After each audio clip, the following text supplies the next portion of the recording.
बताते हैं अपनी माँ का किस्सा कि वो बहुत मुश्किल में, बहुत संघर्ष करके हमें पाली पोसी हैं।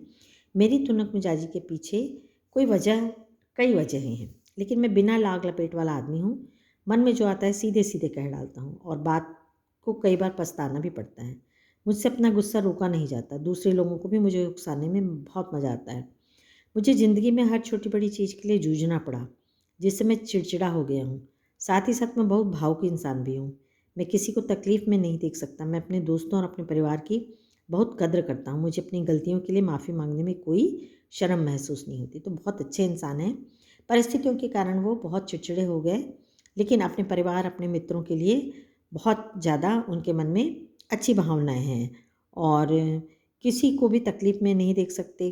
किसी को भी जब ज़रूरत पड़ती है तो उसकी मदद करते हैं। बहुत इमोशनल इंसान हैं और यदि उनसे कोई गलती होती है तो वो बिना संकोच के माफ़ी भी माँग लेते हैं।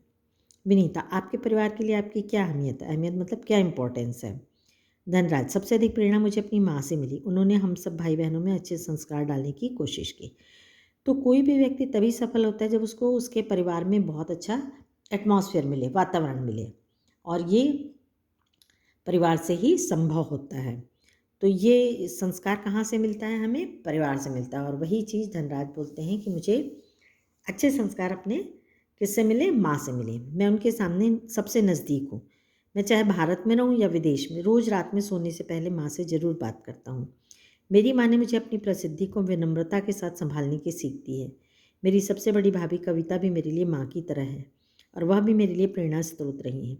तो जितना वो अपनी माँ को महत्व देते हैं, उतना ही अपनी बड़ी भाभी को भी महत्व देते हैं और बताते हैं कि चाहे मैं देश में हूँ, चाहे विदेश में, रोज़ अपनी माँ से बात करता हूँ।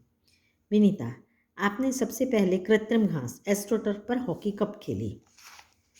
मैंने सबसे पहले कृत्रिम घास तब देखी जब राष्ट्रीय खेलों में भाग लेने 1988 में नई दिल्ली आया। मुझे याद है कि किस तरह सुमैया और जोकिम कार्वलो ने मुझे एक कोने में ले जाकर कृत्रिम घास पर खेलने के गुर बता रहे थे। गुर मतलब तरीका बता रहे थे और जब वे बताने में लगे हुए थे, मैं झुक कर उस मैदान को छू रहा था। मुझे विश्वास ही नहीं हो रहा था कि विज्ञान इस कदर तरक्की कर सकता है जिससे कृत्रिम घास तक उगाई जा सकती है।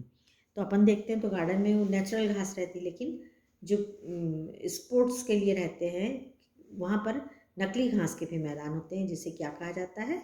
एस्ट्रोटर्फ कहा जाता है। विनीता, हर युवक का यह सपना होता है कि उसके पास एक कार हो। आपके पास अपनी पहली कार कब आई?